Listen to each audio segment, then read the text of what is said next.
And I'm just not sure that Humza Yousaf, starting where he is at a very, very low base, and the people he surrounded them with, even if they were very, very talented people, and some of them are talented people, can actually bring to the table what the SNP need to actually take them forward. So today, the national executive of the party had to meet a last-minute organised meeting in order to appoint a new treasurer. They've appointed someone who's probably regarded as a safe pair of hands, a low-profile Lanarkshire MP, a guy called Stuart MacDonald. As you said, after another week of turmoil, we had on Tuesday morning that arrest of Colin Beattie, the party treasurer. He's been in that job really for more than 16 years, with a wee brief respite in the middle.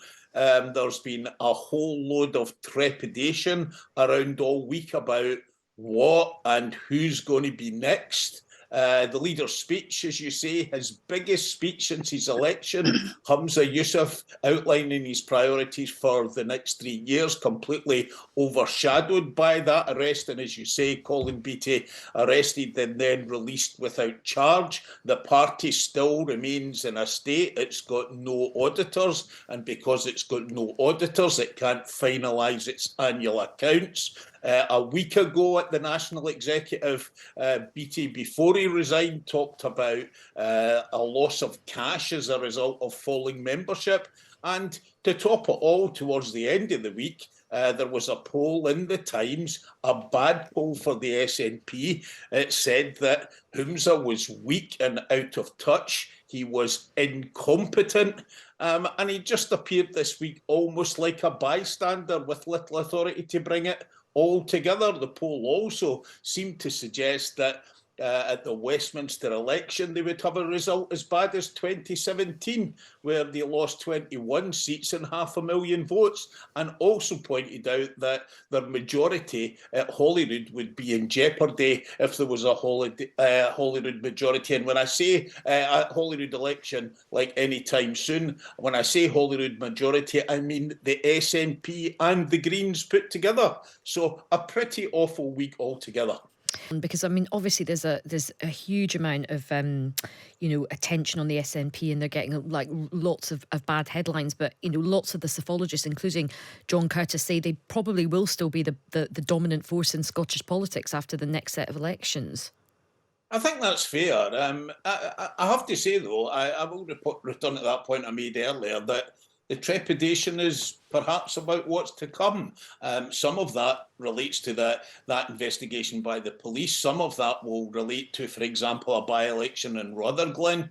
One of the things that I'm absolutely intrigued about is they've lost so many key people, the SNP, Sturgeon, Swinney, Murrell, Blackford, decades of experience, people that used to be able, certainly politically and with the optics around stuff, to dig them out of a hole. And I'm just not sure that Humza Yousaf, starting where he is at a very, very low base, and the people he surrounded them with, even if they were very, very talented people, and some of them are talented people, can actually bring to the table what the SNP need to actually take them forward. I do agree, I think, with Angela, as John Curtis says as well, they're far from electoral meltdown. It could be the case that probably will be the case. They'll remain the biggest party after the Westminster election, but they're in a bad place.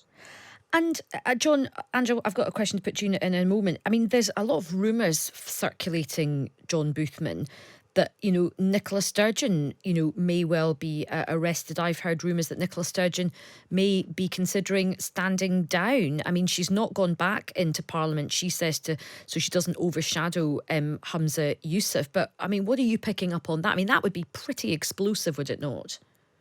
That's when I use the word trepidation. That's the fear. That's the fear of what's coming next. I mean, it's certainly the case. I spent late Thursday night. There was a whole series of phone calls around between journalists, politicians, people trying to catch the police as rumours spread that something was happening. Happened again yesterday morning. And I think this is where we're going to be over the course of the next few weeks. There's a joke going around the journalists, even about this very serious subjects, that it's okay to phone people after 9:30 in the morning because the arresting hour has finished.